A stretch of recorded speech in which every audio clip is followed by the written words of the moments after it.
সালমান শাবনূর ঢাকাই সিনেমার এক সময়ের তুমুল জনপ্রিয় জুটি। পর্দার বাইরেও এই জুটিকে নিয়েছিল প্রেমের গুঞ্জন। এই দুই তারকার কাছের বন্ধু জনপ্রিয় খলনায়ক ডন।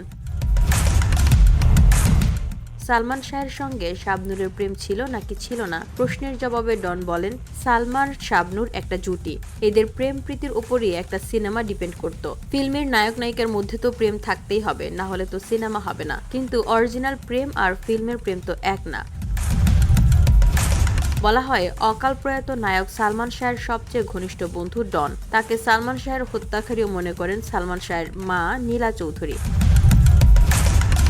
এ বিষয়ে ডন বলেন, সালমান শাহ যখন মারা গেল আমি তখন ঢাকাতেই ছিলাম না, ছিলাম বগুড়াতে। মা হিসেবে ছেলের বিচার চাইতেই পারি, এটা খুবই স্বাভাবিক, কিন্তু তাই বলে সবাইকে জড়িয়ে পেঁচিয়ে করবে, এটা অস্বাভাবিক ব্যাপার।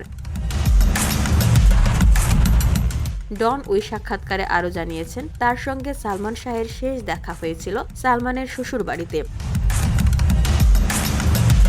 রাতে সালমান, সামিরা এবং ডন একসঙ্গে ডিনার করেছিলেন। এরপর তারা তাকে ডলফিন কোচে উঠিয়ে দিয়েছিলেন। ওই কোচে বগুড়া গিয়েছিলেন ডন। VOD Bangla news desk.